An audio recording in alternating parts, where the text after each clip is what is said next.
Você sabe o que é trombose? A maioria da população não sabe nem os sintomas e nem as consequências dessa doença. Essa é a conclusão de uma pesquisa feita com mais de 1.000 pessoas acima de 16 anos. Lembrando, a trombose é um coágulo que se forma dentro do vaso sanguíneo e os fragmentos podem migrar até os pulmões e aí provocar embolia, que em muitos casos pode ser até fatal. Pois é, de acordo com essa pesquisa, as mulheres com idades entre 40 e 69 anos, fumantes e sedentárias, são classificadas como perfil médio e alto risco. Entre as regiões, a região sudeste aparece em primeiro lugar, com 44% da população com risco de desenvolver a doença. Né, Ana Paula Couto? Raquel, e para falar sobre os riscos da trombose e como evitá-la, a gente conversa agora com a repórter Laura Cassano, que está como presidente da Sociedade Brasileira de Angiologia e Cirurgia Vascular. Laura, primeiramente, bom dia para você. Eu queria saber por que a pesquisa leva em conta o grau de instrução e o salário do paciente. Ana Paula, bom dia. Bom, essa é uma pesquisa inédita aqui no Brasil, em outros países, como Estados Unidos e outros da Europa também. Há estudos nesta mesma linha que traçam aí o perfil da população com maior risco de desenvolver a doença, com o objetivo justamente de auxiliar em políticas públicas, tanto de prevenção, quanto de diagnóstico, quanto de reabilitação. Bom, para conversar sobre esse assunto, nós vamos falar agora com o Dr. Guilherme Pita, presidente da Sociedade Brasileira de Angiologia e Cirurgia Vascular. Dr. Pita, quem são as pessoas que podem sofrer a trombose venosa profunda e também sofrer a sua principal consequência, que é a embolia pulmonar? Dentro desse grupo, as principais pessoas são pacientes que são obesos, mulheres que usam hormônios, pacientes que têm câncer, pacientes sedentários e aqueles fumantes. Então esse é um grupo muito de risco para ter um coágulo e fazer uma embolia pulmonar. E quais são os primeiros sintomas da embolia pulmonar?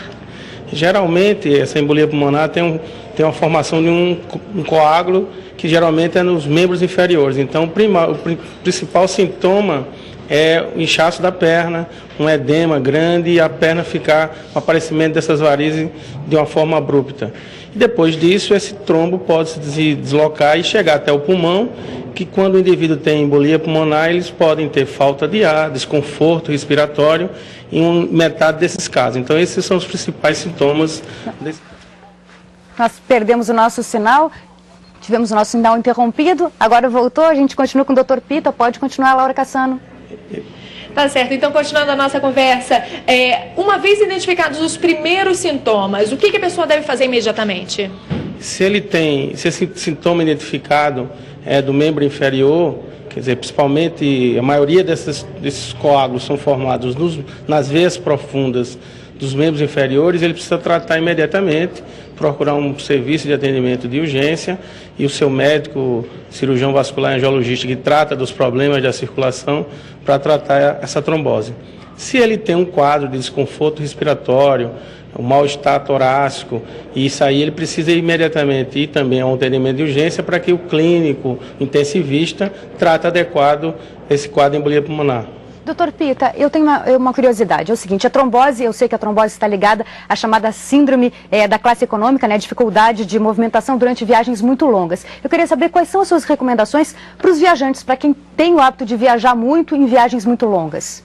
A gente tem visto que nas viagens de classe econômica, naquela que a gente tem dificuldade de movimentação, viagens com tempos maiores de que 6 horas predispõem um risco maior de trombose. Então, nesses casos, os pacientes que têm risco maior de ter trombose, como aquilo que a gente já falou, eles precisam fazer uma profilaxia com medicamentos.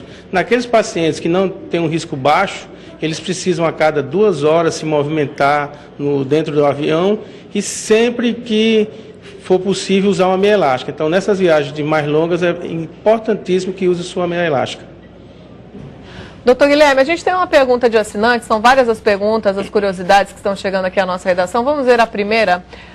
A pergunta é a seguinte: o médico pode diagnosticar uma trombose superficial apenas baseado nos seus sintomas e examinando a veia afetada? É a pergunta do Jefferson Amado.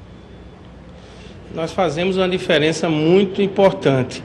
Quando esse trombo está no sistema das veias superficiais, são aquelas veias que a gente vê na pele, a gente chama de tromboflebite ou flebite. Isso aí é um risco menor de ter embolia pulmonar. E, na maioria das vezes, o diagnóstico realmente é clínico, porque você vê o cordão endurecido naquela veia, aquele coágulo dentro da veia, até isso é visível e a gente palpa no exame do paciente. Então, isso é uma flebite. No caso de trombose, quando a gente está falando de trombose, é um coágulo no sistema profundo da perna, que às vezes você pode fazer o diagnóstico clínico, quando tem um inchaço muito grande, quando tem muita dor, mas às vezes, quando são tromboses menores, precisa usar o ultrassom Doppler colorido para ajudar no diagnóstico. Doutor Guilherme, mais uma pergunta dos nossos assinantes, que sempre estão muito envolvidos aí nesse assunto de saúde e a participação sempre é grande. Qual é a relação da trombose com a policitemia vera? É a pergunta da Lucília Maria Guilarani.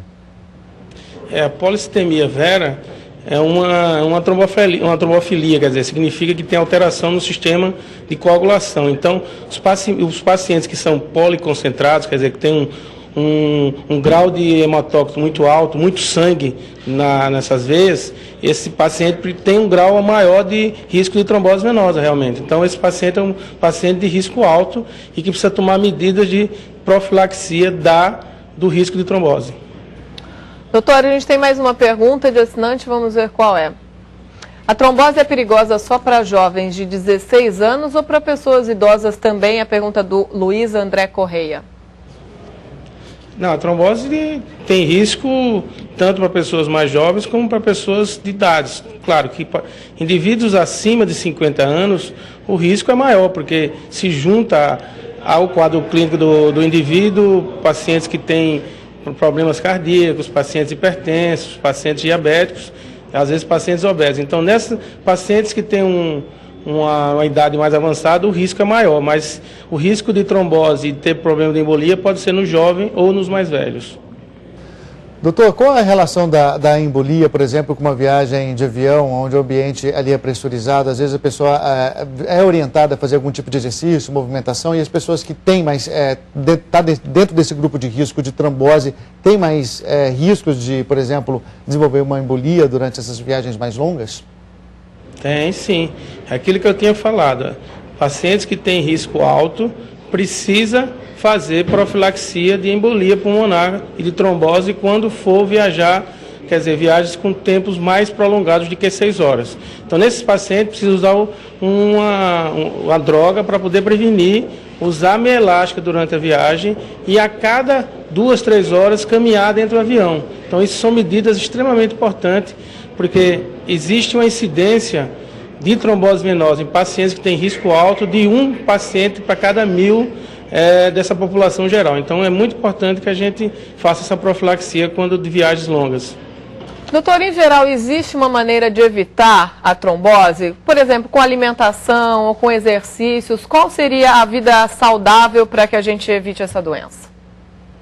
Quer dizer, claro que um dos principais fatores é a obesidade. São indivíduos que têm mais peso, o sangue fica mais parado nas pernas, isso leva a ter mais trombose. Então, um fator importante é a obesidade. Outro fator, o uso de anticoncepcionais e de hormônios de terapia de reposição hormonal também aumentam o número de pacientes com trombose. Pacientes que vão ser submetidos a cirurgias que ficam muito tempo acamados, ou pacientes que têm câncer. Então, esses são pacientes que têm risco e que a gente tem que fazer a prevenção, fazendo com que eles façam exercício, façam profilaxia medicamentosa, que usem meia elásticas, que façam realmente atitudes que possam diminuir esse risco. Existe grupo de pacientes que é difícil você acabar totalmente com esse risco, somente pacientes com câncer, né, que tem um risco muito aumentado. Então, nesses pacientes com câncer, você tem que fazer profilaxia física, medicamentosa, para que ele não venha a ter trombose de repetição. Agora, essa pesquisa, doutor Guilherme, ela revelou diferentes perfis, né? Uma, falta de conhecimento, outro, realmente, atitudes de mais alto risco. Região Sudeste é que tem, tem um nível maior aí de risco, segundo essa pesquisa. Que tipo de vamos dizer, políticas públicas a gente pode esperar em diferentes partes do país? Essa pesquisa vai ajudar de que forma? Essa pesquisa foi muito importante para a gente conhecer o Brasil como um todo. Quer dizer, a Sociedade Brasileira de Angiologia e de Cirurgia Vascular, que trata da circulação, das doenças da trombose, das varizes, da carótida, dos aneurismas, junto com a Sociedade de Pneumologia. Essa foi uma pesquisa solicitada pelo laboratório Sanofi-Aventis, deu um perfil do brasileiro. O que foi importante dessa pesquisa é saber que a nossa população não conhece o que é trombose, elas não sabem, mais da metade dos entrevistados nesse país inteiro não sabiam exatamente o que era trombose e muito menos o que era embolia pulmonar. Então, se você não sabe o que é que você pode ter e qual o teu risco, você também não vai imaginar que você vai estar tendo esse episódio grave dessa doença. Então, essa pesquisa foi muito importante. É uma pesquisa muito detalhada, muito boa, e o principal dado foi esse, é o desconhecimento que nossa população tem com relação à doença, trombose e embolia pulmonar. Doutor, a gente tem mais perguntas de assinantes chegando aqui, vamos ver quais são. Qual é a relação entre o uso de anticoncepcionais e a trombose? A pergunta da Renata Oliveira, o senhor já falou agora há pouco de anticoncepcionais, mas a gente podia reforçar. E a outra pergunta é que tipo de especialista a pessoa deve procurar para diagnosticar a trombose? A pergunta da Aline Brandão. A relação com o anticoncepcional é muito importante e já muito bem documentada. O anticoncepcional ele acaba alterando o enzima que facilita o indivíduo ter trombose, que é a antitrombina 3, né, para falar no mais específico. Então, usar anticoncepcional altera o sistema de coagulação e o indivíduo pode ter uma trombose. Se essa paciente toma o anticoncepcional e já tem uma predisposição genética, que é muito frequente nas jovens, aí aumenta mais o risco de trombose. Então, se ele tem uma trombose, o especialista a procurar é o angiologista ou o cirurgião vascular, para que ele possa fazer o tratamento desse quadro clínico, se tiver trombose, e a prevenção dela não voltar a ter outros quadros de trombose venosa, principalmente nos membros inferiores. Ok, Guilherme, doutor Guilherme Pita, presidente da Sociedade Brasileira de Cirurgia Vascular, muito obrigado pela participação, e também a repórter Laura Cassano, aí em São Paulo.